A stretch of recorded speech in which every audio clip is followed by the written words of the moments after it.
Саламатсыздар, урматтуу радиогучулар, кутмандуу күнүңүздөр менен парламент радиосунда күнүн тертибинде программасы. Бүгүн күнгө шейшемби болгондуктан жогорку кеңеште комитеттерде иштөө күнү. Транспорт, коммуникациялар, архитектура жана курулуш боюнча комитети бүгүн кезектеги отурумунда автобекеттердин абалы боюнча маалыматты укту.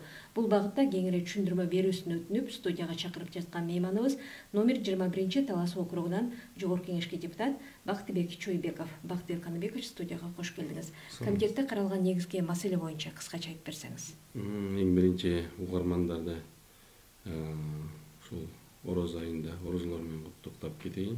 Орозуңуздар Аллах Таала кабыл кылсын, жеңил кылсын. Бүгүнкү отурум боюнча автобекеттердин абалы боюнча маалымат уктук. Кыргызстан боюнча 8 автобекет калыптыр. Ошол 8 автобекеттин ичинен биздин дагы өзүбүзгө тиешелүү Талас областындагы жалгыз автобекетибиз бар. Ушунда ар бир областтын борборунда гана сакталып калыптырбы? Ошондой экен да, кээ бир жерлерде сакталбай калган да жерлер бар экен. Анан ошол биздин ушул Талас областындагы бир автобекеттин дагы маалыматы угуп, ушул жаатында бир иш алып барабыз. Ушул автобекеттерде көбүнчө Союздун мезгилиндегидей көп орундуу автобустар тейлебестен азыр ар кандай менчик унааларда колдонулуп калды. Жоопкерчилик кандай болот экен ошондо? Азыркы учурда мынакей өзүңүздөргө белгилүү болгондой, пандемия башталгандан бери бизде автобустар Бишкек Талас каттамы бар эле. Ал каттамдын баардыгы токтоду бүгүнкү күндө. Төө ашуу өтмөк аркылуу биздин 2 ашуудан оор болгонуна байланыштуу микроавтобустар дагы башка баягы оор көбүрөөк эл ташуучу жүргүнчү ташуучулар да тыюу салынган.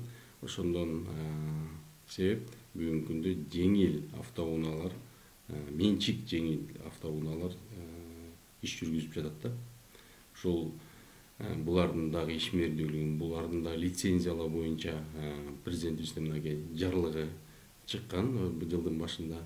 Ушул лицензиялар буга чейин Минтранс берип келсе, эми жаңы жарлык боюнча ички иштер көзөмөлдөп ушулар лицензия ала турган болушту. Азыр биз дагы бүгүн маалыматты уктук. Алардын дагы ушул 2-3 айдын ичинде толук кандуу өздөрүнүн программасын изилдешип бүтөйүн деп калышыптыр. Ушул программаны ишке ашырабыз деген убадаларын беришти.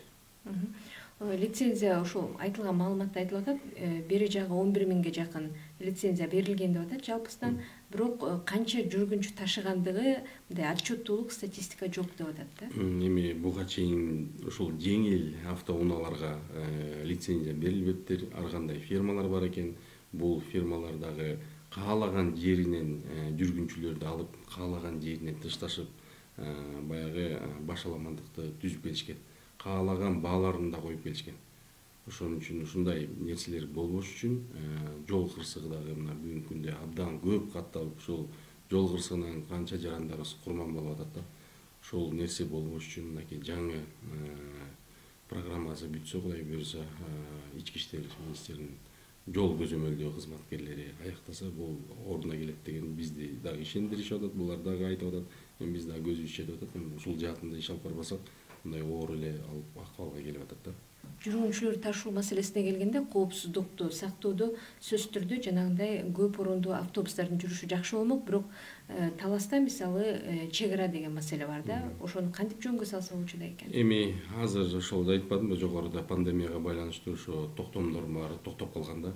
Эми азыр жаңы Казакстандагы жакын өткөн жумаларда ачты. Жүк ташуучу боюнча эми дагы сүйлөшүүлөр болуп атат деп, процесс болуп атат деп бизди ишендиришти. Эми бул ачылып калса да абдан жакшы болмок да. Себеби дегенде 3,5 миңден ашык бийиктикте кээ бир жүргүнчүлөр жүрө албай атат. Давлениялар бар, орукчан картаңдарыбыз бар, балалар бар, абдан эле оор түшүктү жаратып атат да. Ошон үчүн бул сүйлөшүүлөрдү тездетиш керек да, тездетип ушул каттамдарды ачыш керекпиз. Анан жаңы колдон келсе, жаңы заманбап чоң автобустарды киргизиш керекпиз. Ошондо биз баягы элдин муктаждыгын чечкенге аракет кылабыз. Өзүңүз айткандай, ошол жолдо жүрүү шарты катаал болгондуктан, эгер оорукчандар чыгып кала турган болсо, санавиациянын жүрүшү кандай болот бул жакта? Санавиацияныкы бүгүнкү дал оор. өзүңүздөр билесиздер бүгүнкү күндө аба каттама дагы бизде жок, бирок аэропортубуз бар. Ушул маселени дагы келерки жыйындарда ушул маселени да көтөрүп, ушул жаатында да бир иш алып барсакпы деген ой тилектерибиз бар. Бирок ошолго карабастан бүгүнкү күндө ушундай тоскоолдуктар жаралып келип атат. Мынакей канча жылдан бери ушул нерселерди чечкенге аракет кылышыбыз керек да. Анткени биздин ар бир жарандыбыздын өмүрү биз үчүн абдан бийик турат, кымбат турат.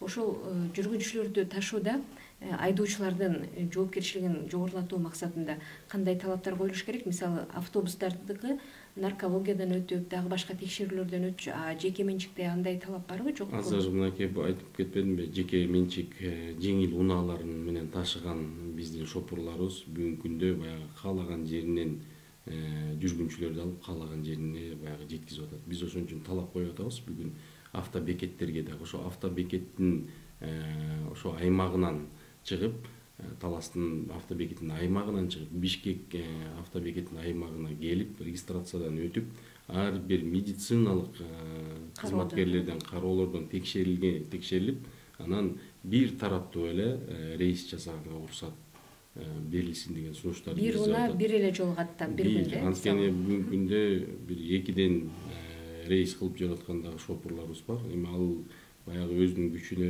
баягы ден соолугуна ишенип аткандар, бирок бул жол деген бул өтө опурталуу нерсе. Анан бирөөнүн өмүрү деген бул абдан бир жоопкерчиликтүү нерсе. Ошон үчүн ушундай кырсыктар болбош үчүн жаңы отуруп ушул Ички иштер министерствосу менен да бир жергиликтүү бир иш алып барсакпы деген сунуштарыбызды бердик бүгүн.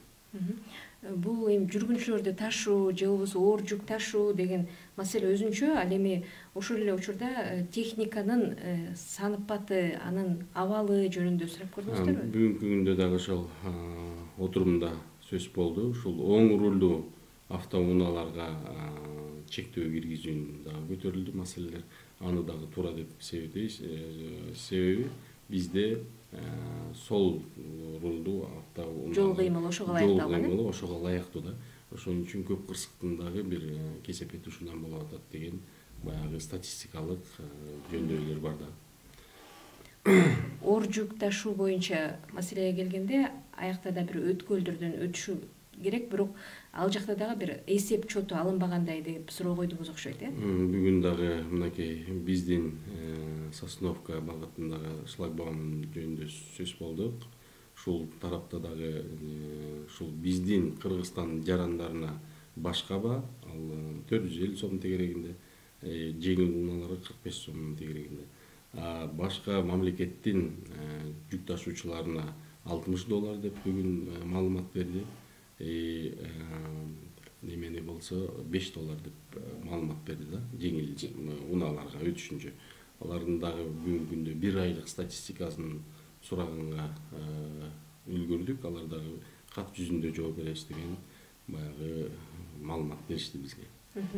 Рахмат, анда атайын студияга келгениңиз үчүн. Урматтуу радиочулар, сиздер Парламент радиосунун күндүн тартибинде программасынын бул жолку чыгарылышында комитеттерде каралган маселелерден кабар алдыңыздар. Транспорт, коммуникациялар, архитектура жана курулуш боюнча комитетинде каралган автобекеттердин абалы боюнча суроолорго жооп берген депутат, 21 Талас округунан жогорку кеңешке депутат Бактыбек Каныбекович Чойбеков болду. Саламатта калыңыздар.